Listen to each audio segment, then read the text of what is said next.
এবং present continuous tense এবং past continuous টেন্সের প্যাসিভ ভয়েস কিভাবে করা যায় সেটা নিয়ে আলোচনা করব। তো প্রথমে হচ্ছে স্ট্রাকচারটা আমরা জানতে হবে যে প্রেজেন্ট কন্টিনিউয়াস টেন্সের স্ট্রাকচার কি। তো প্রথমে বসে সাবজেক্ট, তারপর হচ্ছে এই সাবজেক্ট অনুযায়ী এম ইজ আর। পূর্বের ভিডিও টেন্সগুলোতে নিয়ে আমরা আলোচনা করছি কোথায় এম বসবে, কোথায় ইজ বসবে, কোথায় আর বসবে, কোন কোন সাবজেক্টগুলোর সাথে আর বসবে, কোন কোন সাবজেক্টগুলোর সাথে ইজ বসবে এবং এম বসবে। তো এই কারণে প্রথমে আমরা জানি প্রেজেন্ট কন্টিনিউয়াস টেন্সের স্ট্রাকচার কি। সাবজেক্ট এম ইজ আর, ভার্বে বি ওয়ানের সাথে আইএনজি প্লাস হচ্ছে অবজেক্ট। এখানে একটা উদাহরণ, she is drawing a picture.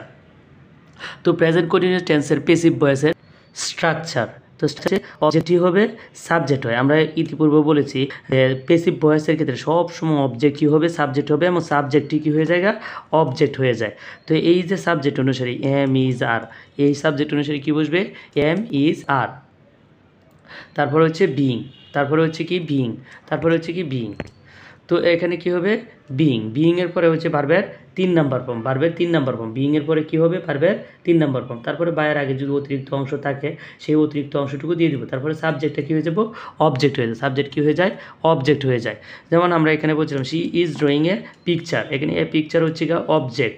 তো আমরা জানি প্যাসিভ ভয়েসের ক্ষেত্রে সবসময় অবজেক্টটা কী হয়ে যায়, সাবজেক্ট হয়ে যায়। যেমন এ পিকচার, এখানে প্যাসিভ অবজেক্ট হচ্ছে এ পিকচার, এখানে কী হবে, এ পিকচার। তারপর এ পিকচার যদি থার্ড পারসন সিঙ্গুলার নাম্বার, এই ক্ষেত্রে কি অক্সিলারি ভার্ব কী হবে, এম ইজের মধ্যে ইজ বসবে। তারপরে হচ্ছে বিইং, তারপরে হচ্ছে বিইংয়ের পরে ভার্বের 3 নাম্বার ফর্ম।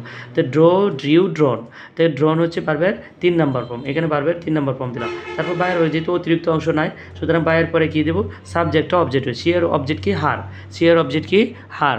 এইভাবে আমরা যদি প্রেজেন্ট পাস্ট কন্টিনিউয়াস টেন্স হয় তো এম ইজ আর জায়গায় কী দিব, ওয়াজ ওয়ার। এই সেমভাবেই অবজেক্ট সাবজেক্ট বিইং ভার্বের 3 নাম্বার ফর্ম, পরে হচ্ছে সাবজেক্ট, বায়ের পরে সাবজেক্ট হয়ে যায়, অবজেক্ট হয়ে যায়। সেমভাবেই এই একই স্ট্রাকচার যে am is are just was were. তো object subject was were being ভার্বের 3 নাম্বার ফর্ম, বায়ের পরে হচ্ছে সাবজেক্টটি কী হয়ে যায়, অবজেক্ট হয়ে যায়। আর বায়ের আগে যে অতিরিক্ত অংশ থাকে সেটা দিয়ে দিতে পারবো। যেন you were playing football, you were playing football. এখানে ইউ হচ্ছে সাবজেক্ট, ওয়ার হচ্ছে অক্সিলারি ভার্ব পাস্ট কন্টিনিউয়াস টেন্সের, আর প্লেয়িং হচ্ছে মেইন ভার্ব, আর ফুটবল হচ্ছে এখানে অবজেক্ট। তো ফুটবল যেহেতু সিঙ্গুলার নাম্বার, তাহলে ফুটবলের সাথে কি বসবে, ওয়াজ বসবে। এরপর হচ্ছে বিইং, এই যে এখানে বিইং ভার্বের 3 নাম্বার, প্লে ফ্লেড ফেড, তো ভার্বের 3 নাম্বার ফর্ম কি, ফ্লেড। এরপর হচ্ছে বাই, যেহেতু অতিরিক্ত অংশ নাই তো বাই দিয়ে দিব। তারপরে যে বায়ের পরে অবজেক্টটা কি, সাবজেক্টটা কি হয়ে যাব, অবজেক্ট হয়ে যাবে। ইউ হচ্ছে এখানে সাবজেক্ট, তো সাবজেক্ট ইউ এর অবজেক্ট কি, ইউএই।